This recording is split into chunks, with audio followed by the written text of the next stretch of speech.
بسم اللہ الرحمن الرحیم. قصہ سنایا تھا نا اذان والا, وہ اذان والا میں نے واقعہ سنایا تھا نا, اس سے پتہ چلتا ہے کہ بیوقوف دنیا میں ہول سیل کے حساب سے موجود رہتے ہیں. میں نے یہ واقعہ بیان میں سنایا. اچھا, جن کا واقعہ ہے نا وہ آج مجھے فجر میں ملے. انہوں نے کہا مفتی صاحب آپ نے آدھا سنایا آدھا چھوڑ دیا.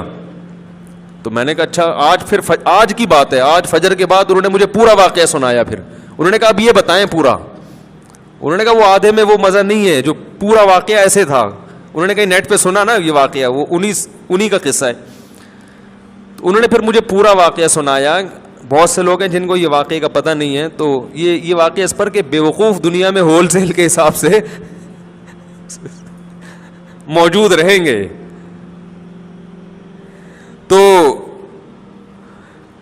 وہ کیا ہوا ہے, کہتے ہیں کہ وہ ان کے دوست کی کہیں شادی تھی, تو جو بے وقوف ٹائپ کے لوگ ہوتے ہیں نا ان کو بہت سوالات پوچھنے کا شوق ہوتا ہے کہ نکاح کے بعد کیا ہوگا اور کیا بیگم سے بات چیت کیسے شروع کرنی ہے, کیا وہ پاگل ہوتے ہیں یہ لوگ.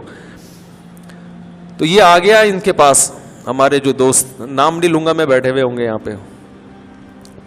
ایسا نہ دوبارہ پٹیں دولہے کے ابا سے, پھر یہ ایک دفعہ تو پٹ چکے ہیں, دوبارہ نہ پٹیں کہیں, زخم تازہ ہو جائے گا نا ان کا.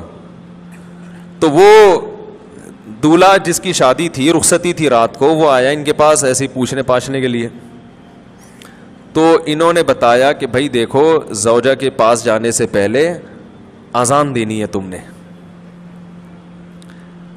اس کا فائدہ یہ ہوگا کہ نرینہ اولاد پیدا ہوگی صحت مند. صحت. میں نے تو صرف اتنا واقعہ سنایا تھا. انہوں نے کہا کہ پورا اس طرح ہے کہ اذان بھی کسی اونچی جگہ پہ کھڑے ہو کے دینی ہے. اذان کسی اونچی جگہ پہ کھڑے ہو کے دینی ہے, اور جب اذان شروع کر دو تو درمیان میں رکنا نہیں ہے. درمیان میں رک گئے معذور بچہ پیدا ہوگا. ٹھیک ہے نا. اب یہ جناب شروع ہو گیا. مذاق کیا تھا اس نے, مذاق کیا تھا, وہ سیریس ہو گیا. اب وہ دلہن بیٹھی بھی ہے, یہ ڈریسنگ ٹیبل پہ چڑھ گئے نا, اس سے زیادہ اونچی جگہ ان کو نظر نہیں آ رہی تھی. تو شکر ہے الماری پہ نہیں چڑھا. الماری پہ سے نہیں چڑھے کہ بھائی جب چڑھ جاتا الماری پہ تو کھڑے ہونے کی جگہ نہیں تھی. وہ بیوی کہتی کسی بندر سے میری شادی ہو گئی ہے. وہ ایک آدمی گیا نا نفسیاتی ڈاکٹر کے پاس کہ مجھے وہم ہو گیا کہ میں بندر تو نہیں ہوں. تو ڈاکٹر نے بولا پنکھے سے اترو گے تو میں علاج کروں گا نا اپنا, پنکھے سے تو نیچے اترو. تو ڈریسنگ ٹیبل پہ کھڑے ہو کر انہوں نے اذان کہنا شروع کی. اب وہ دلہن پاگل ہو گئی, چیخنے لگی یہ کیا کر رہا ہے بھائی, پاگل تو نہیں ہے.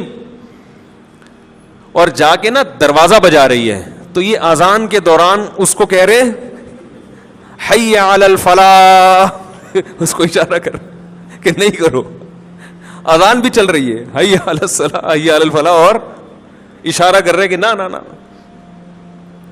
وہ دروازہ کھولا, دولہا کے ابا نے, دلہن کہہ رہی اس کو دیکھو کیا ہو گیا, یہ کون ہے, پاگل ہے. بھاگ گئی, وہ ظاہر ہے بھاگنا ہی تھا اس نے, گھر چلی گئی. تو نفسیاتی پاگل ہے. تو وہ صاحب مجھے سنا رہے تھے کہ صبح دولہے کے ابا آئے. انہوں نے پہلے دولہے سے تفتیش کی نا کیا ڈرامہ ہے بھائی, تو اس نے بتایا وہ فلاں صاحب نے. تو کہہ رہے صبح آتے ہی انہوں نے گریبان سے پکڑا, بات چیت شروع کرنے سے پہلے مکے لگانا شروع کر دی. کہہ رہے میں پوچھ رہا ہوں مسئلہ کیا ہے. انہوں نے کہا یہ میرے بیٹے کو تو نے کیا سکھایا. کہتے ہیں میں نے کہا اس میں خود سینس نہیں ہے کہ جو بھی جو سکھا دے آپ سیکھ لو گے کیا. کیا خیال ہے بھائی, یعنی کوئی بھی کچھ بھی کہہ دے تو آپ اس پہ عمل شروع کر دو گے, اس میں اتنی عقل نہیں ہے.